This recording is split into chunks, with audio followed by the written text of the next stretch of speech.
Hi, I'm Professor Reboot or Profesora Reinciar. In this video, I will be discussing the concept of diaspora. Diaspora refers to the movement of people through a geographical location over a period of time. And with people comes all the things that people bring with them. So you will see through diaspora that as people move from one place to another, like say Latins or Rome's Latin area of history that covered most of Europe into the United Kingdom and Russia and Northern Africa. As people moved through the Roman Empire, they brought with them their cultural identities, their language, their ideas for different geographical plants, rocks, rock formations, landscape features, and their stories. And ultimately, we will discuss why our languages have such similarities between them and how our stories also have similarities through the concept of diaspora. Our original concept of diaspora for linguistics or language will be the family tree of Latin, which began primarily in the Roman Empire. Now remember, Rome covered almost all of Europe, parts of Russia, parts of Northern Africa, where you will find like Egypt and Morocco, and all the way up eventually into the United Kingdom.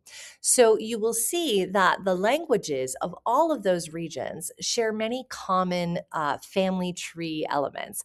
And you can think of Spanish like the great, great, great grandchild of Latin, as Spanish like married different countries, like when it eventually moves over to Central America, Mexico, Panama, Belize, crossing an entire ocean and marrying an entirely different family where there's the Olmecs, the Toltecs and the Aztecs, Incas and Mayans that are there now to influence the language. And the stories that are told. So diaspora really begins, for us at least, with the language of Spanish in Rome. And as people moved, they brought with them that Latin language, and that is why we have words like triste. Triste is the same in Spanish as it is in French. Triste, estoy triste, means I am sad in Spanish.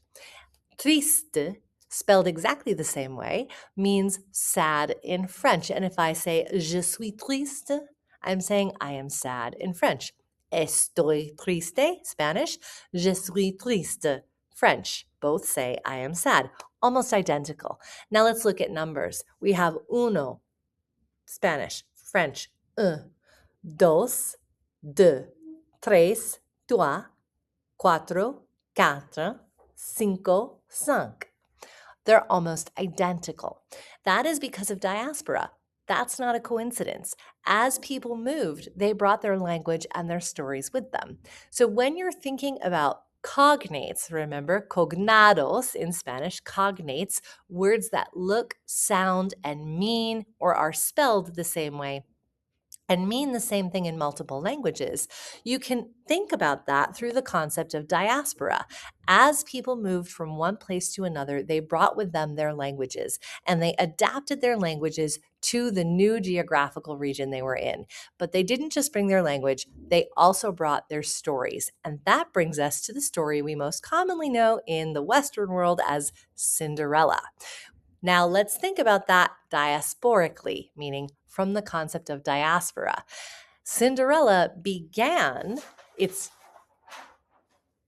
earliest iteration began in 3000 BCE, before Common Era, in Egypt or Greece, with the story of Rhodopus, which I will tell you shortly.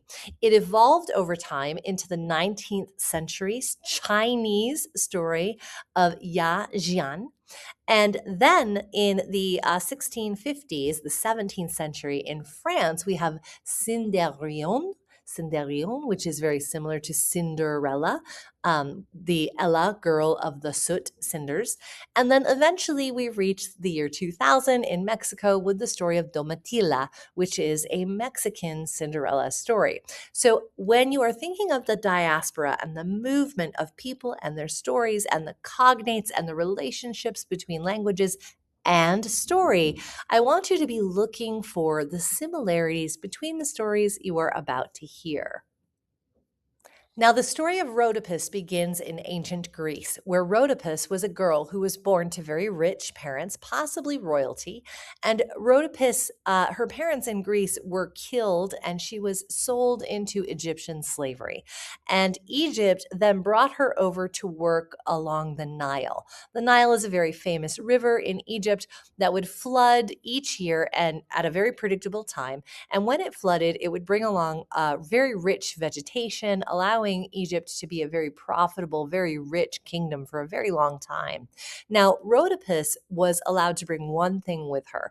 The shoes of her mother, and they were beaded and beautiful and showed the wealth and opulence. Opulence means very fancy wealth.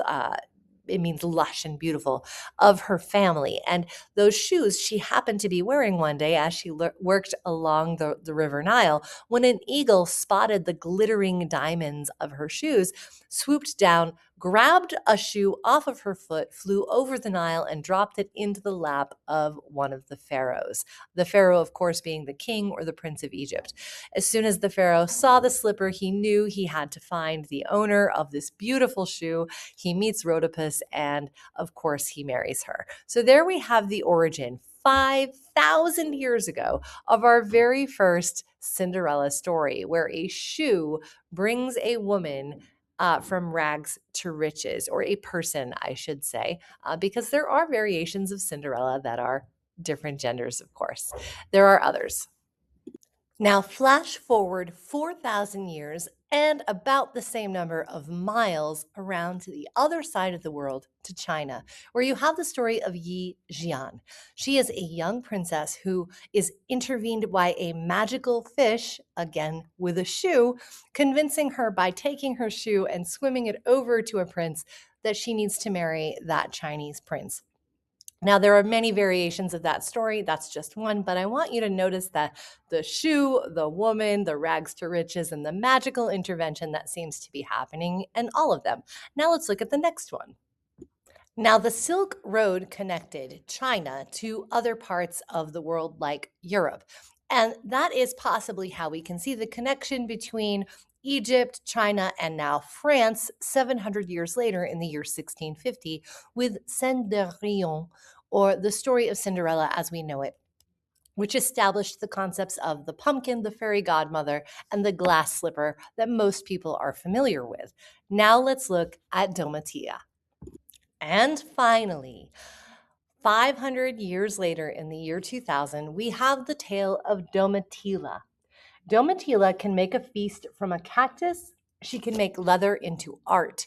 And unlike the other Cinderella stories you've heard, Domitilla is a woman unto herself. She does not require a marriage to define herself.